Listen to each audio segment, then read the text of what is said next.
Y de este proceso penal, diputado, ¿nos pudiera platicar un poquito? ¿Sigue en curso?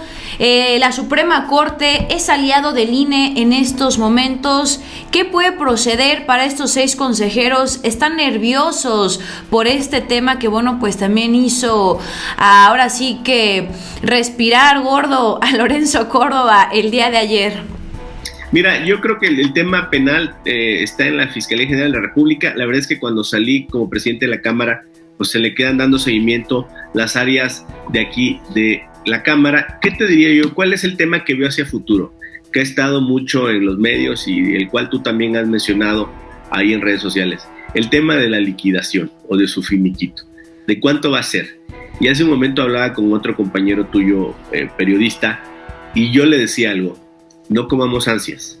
Esperemos a que esté el cheque, esperemos a que lo cobren, y cuando eso pase, vamos a difundir con todos los datos y detalles cuánto dinero de las y los mexicanos se llevaron Lorenzo y Ciro. Ese es su fondo, ese es su tema. Yo tengo aquí un vinil donde estoy contando los días para que se vayan. Cuando eso pase, voy a cambiar el vinil y voy a poner el cheque de la indemnización que se llevaron. Diputado, ¿podemos recuperar ese dinero? ¿Qué va a pasar también con los fideicomisos? Sabemos que es un tema que establece el Plan B y que algo que me gustó mucho que mencionó fue el hecho de que, bueno, han tratado de vender que tanto la bancada de Morena como el proyecto en general son dictadores, tiranos. A mí me hubiera gustado, ¿no?, que esa dictadura se hubiera visto en sexenios anteriores, donde podía salir a marchar como oposición y no pasa absolutamente nada. En este caso, diputado, usted decía que el Plan B no fue algo que fue mandado por el presidente y se aprobó así como si nada. Hubo modificaciones, hubo pláticas, hubo un consenso entre todos, y creo que esa parte también es importante mencionarla, que no son los tiempos de antes, no es lo que diga el presidente y tan se acabó. Hoy en día todos los poderes tienen esa posibilidad de funcionar de manera autónoma y no de esa mentira o falacia que dicen que todo ha sido una tiranía, ¿no? ¿Qué nos puede decir al respecto de ese tema? Mira, muy importante, cuando llegó la iniciativa aquí a la Cámara de Diputados, se le hicieron entre 60 y 70 cambios. Uno de ellos muy destacado que yo encabecé porque así tenía esa convicción y que pasó adelante. La propuesta original venía proponiendo desaparecer la sala especializada del Tribunal Electoral. Yo, que me dedico al litigio electoral, visualicé que era algo muy complejo, que iba a generar, digamos, un esquema inadecuado en el tema de esos litigios y esos procedimientos, y propuse y convencí a los compañeros de que no la podíamos eliminar. Es decir, ¿qué te quiero decir con esto? Que hay sensatez en lo que se está haciendo. Tenemos una responsabilidad, que es legislar para el pueblo, que las instituciones funcionen. En nuestra mente no está legislar por Lorenzo y Ciro, en nuestra mente está legislar por el pueblo. Ellos en su mente tienen defender su posición de privilegio y hacerle el caldo gordo a la oposición. Esa es su ruta. Nuestra ruta no es esa. Tan es así que hubo cambios de fondo y trascendentes como este que te cuento, que yo impulsé, que yo hablé con los compañeros, que les dije, oigan, esto no va a funcionar si lo dejamos así, necesitamos cambiarlo. Atendieron esta propuesta que yo hice, cosa que se los agradezco, y pudimos tener esta modificación. ¿Qué te digo? Ellos están desesperados por encontrar algún resquicio que les pueda dar la pauta para pegarle al presidente López Obrador. Hay que decirlo con todas sus letras. Eso es, pues, no muy difícil, sino casi imposible. El presidente tiene el apoyo del pueblo. El presidente ha actuado de manera honesta. Y lo que tenemos que hacer, diputados, senadores, personas, ciudadanos, periodistas, es primera, decir la verdad. Segunda, decirla de frente, como se le dije ayer a Lorenzo. Tercero, decirla sin estridencia. Ayer se lo dije claramente, sin estridencia.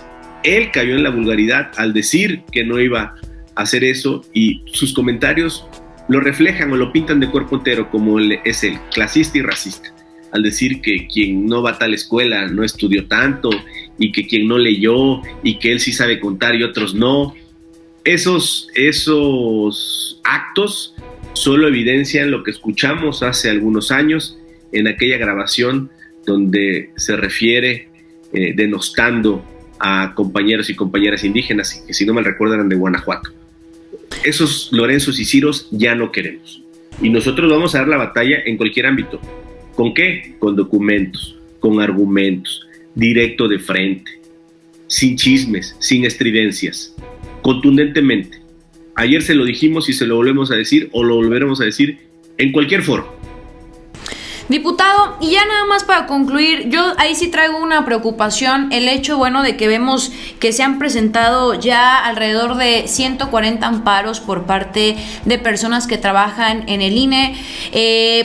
Lo vimos en la marcha, había gente que denunciaba que aunque trabajan en instituciones, reciben órdenes y tenían que salir a marchar en la famosa, pues, movimiento, ¿no? De el INE no se toca, que yo diría que fue más algo, pues, politiquero, como usted lo menciona, tristemente hoy utilizan el INE para fines políticos. ¿Está en riesgo el plan B? Vemos que la Suprema Corte, bueno, pues es básicamente aliados de estos personajes y bueno, vemos que también gente que posiblemente no se vería afectado porque hablamos de que esto es básicamente para ponerle un alto al derroche de las cúpulas, también se están viendo obligados a presentar amparos masivos en la Suprema Corte. ¿Está en riesgo el plan B? ¿Hay un control, una manipulación de los consejeros a toda la parte administrativa, operativa que tiene el INE, es decir, este segundo INE que usted, bueno, ha defendido en más de una ocasión? Mira, sin duda hay personas que se creen integrantes de élites en el INE, en la Suprema Corte, en otros órganos del Estado, que aún consideran que deben de hacer que prevalezca los privilegios y el statu quo del pasado. Y lo que nosotros debemos hacer es comentar, comunicar y contrarrestar. Sirven estos espacios para hacerlo. Y también hacerlo jurídicamente en la Suprema Corte. Litigarlo, defenderlo con argumentos, con hechos. No es posible que solo pueda haber una reforma electoral que sea la que Lorenzo y Ciro dicen y no la que el legislativo, el poder que tiene el encargo de hacer las leyes, determine. Se lo dije ayer. Entonces, ¿tenemos que pedirle permiso a Lorenzo y Ciro para hacer reformas a la ley? Definitivamente no. No lo vamos a hacer. La Suprema Corte de Justicia, ¿cómo actuará? Esperemos que con mucha responsabilidad de los momentos que se están viviendo. Ayer decía algo bien importante, que Lorenzo y Ciro no tuvieron la sensatez para entender la realidad social que se vive, y que es que el pueblo demanda austeridad y buen comportamiento y prudencia de quienes ejercen una función pública, como es el caso de ellos.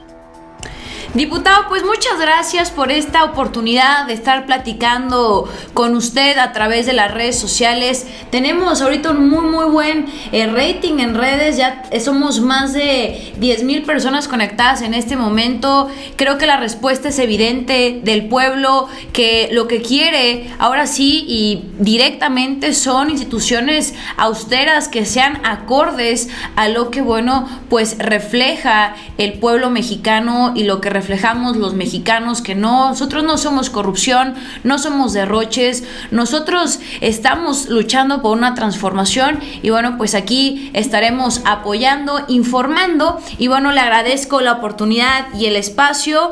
No sé si le gustaría agregar algo más. Solamente saludar a todos los que nos escuchan, a los que nos ven, agradecerte a ti, Juncal, que hemos visto tu comportamiento en redes. Eres alguien que dice la verdad sin tapujos, y eso es válido en una democracia. Vamos a seguir haciéndolo, Juncal.